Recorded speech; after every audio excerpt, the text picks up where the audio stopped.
We are joined by Lauren Ashcraft out of New York, running for Congress. Good evening. Thanks for joining us. Thank you so much for having me, Brooke. I'm really excited to be talking today. I'm glad to have you here. I asked the same question to every congressional candidate, but I want to know, why do you want to be a member of Congress? Yeah, so I am super passionate about getting big money out of politics. I am a grassroots organizer, and I work in banking regulations and have worked in multiple financial institutions. And I see time and time again from my life experience and personal experience that big money in politics is a disaster. We have an opportunity in District 12, a very blue district, to set an example of progressive policy and reject that kind of huge money influence and actually focus on people and prioritizing the people and making sure that we pay attention to things like disability access, which has been long time ignored, and saving the environment, which is only suddenly becoming a priority, and it should have always been the case. So I am running to prioritize the people, to get big money out of politics, and I am rejecting that kind of money in my campaign and running a very grassroots one. So really excited to be on the show today with you. I'm glad to have you on the show. Thank you so much. And if I didn't mention, you were running in New York District 12. So I just want to make sure. Lauren Ashcraft running in New York's District 12. Your first answer sparked so many follow-ups in my head, so I'm going to try to break them down. But why does Representative Carolyn Maloney need to be unseated? What do you think for the voters? Yes. Yeah, so we do have this opportunity right now to prioritize the people. And I am very passionate about, like I said, getting corporate and super PAC money out of politics.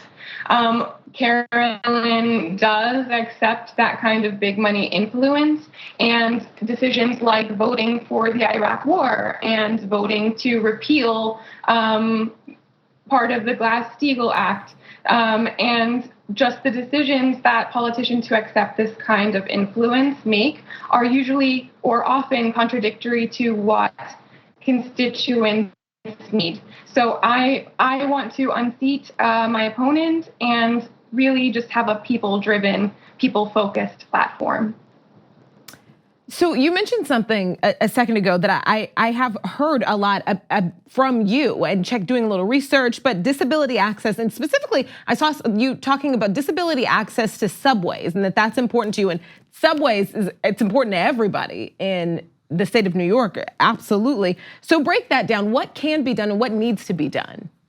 Yeah, that's a great question, Brooke. So this is a very personal topic for me. I grew up with my grandfather, who was a quadriplegic, and just watching him learn to work with a wheelchair and having our house, his house, renovated so that the wheelchair could even be used within it. I grew up just very aware of how difficult it is to be part of a group that is ignored by politicians. And in District 12 in New York City, disability access is not adequate. There is the ADA, and that act is 29 years old, 1 year younger than me, and it is not adequate. It needs to be strengthened, and it needs to be enforced. Right now, if you are someone with physical disabilities and you would like to report that you absolutely cannot access the subway system and you can't get to work,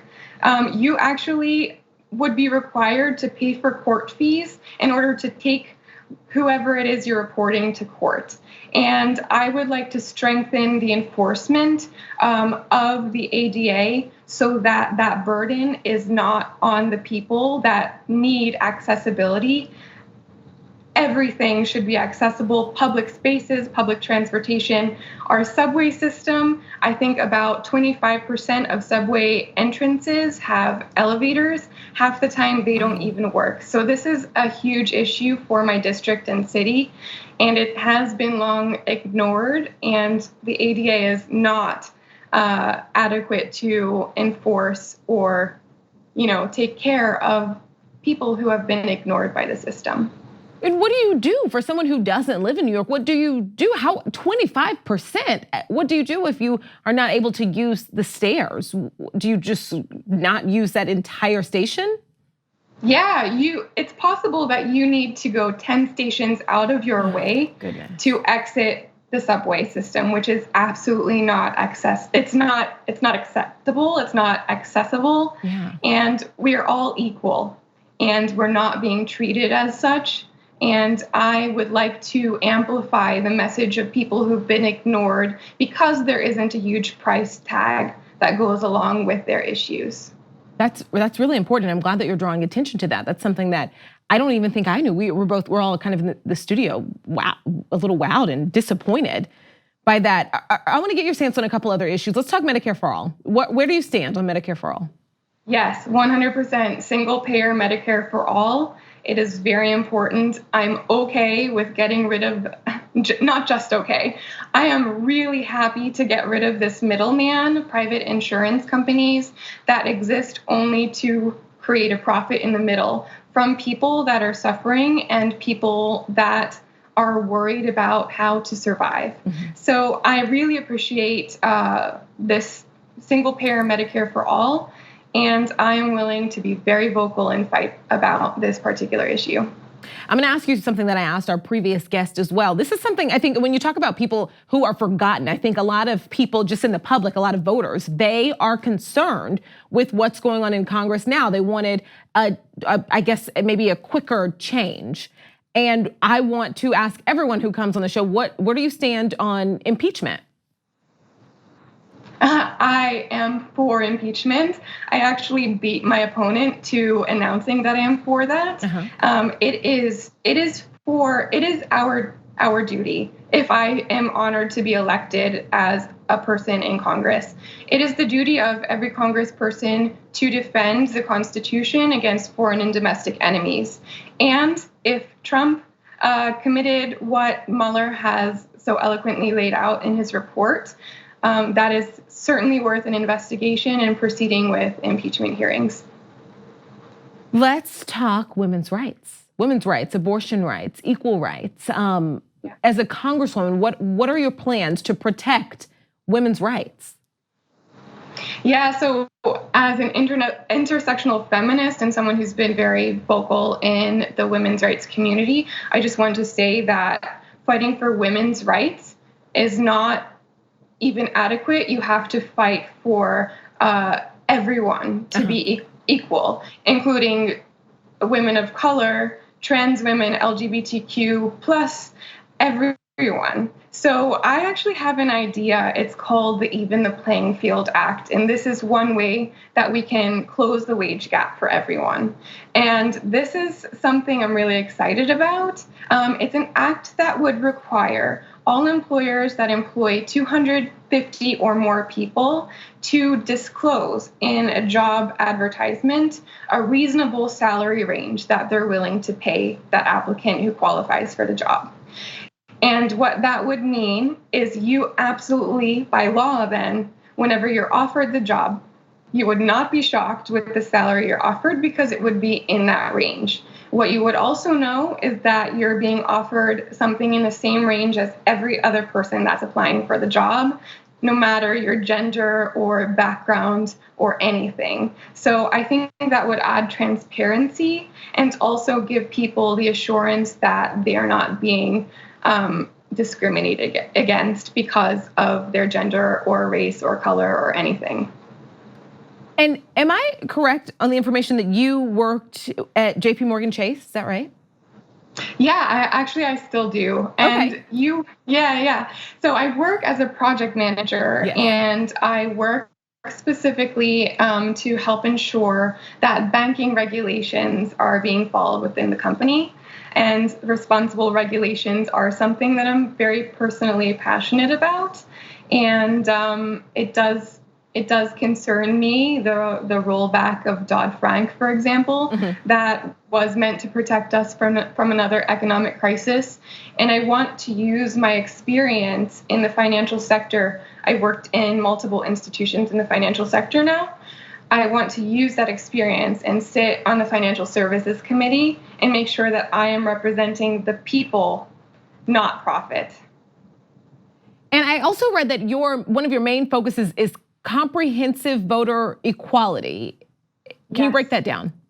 Yes, I'm so passionate about this. And along with getting big money out of politics is also this idea that some people don't have the ability to donate to campaigns.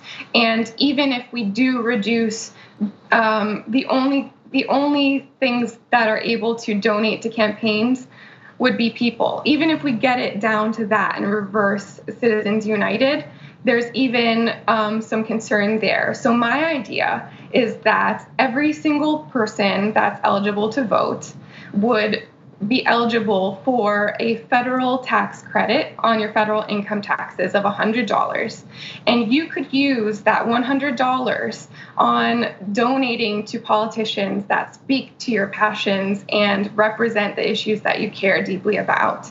Now, in order to accept those donations from that $100 tax credit, as a candidate, you need to reject corporate and super PAC money. So what that will do is essentially pull the rug out from under these super heavily influenced elections in terms of lobbying and corporate and super PACs, pull that rug out from underneath that system and give the power back to the people, which is the central theme of my platform that I keep going back to. No, that's great. Thank you so much, Lauren. We have to wrap up here, but thank you so much for being here with us. Really quick, tell everyone where they can find more about you and find you. Yes, so I'm Lauren Ashcraft.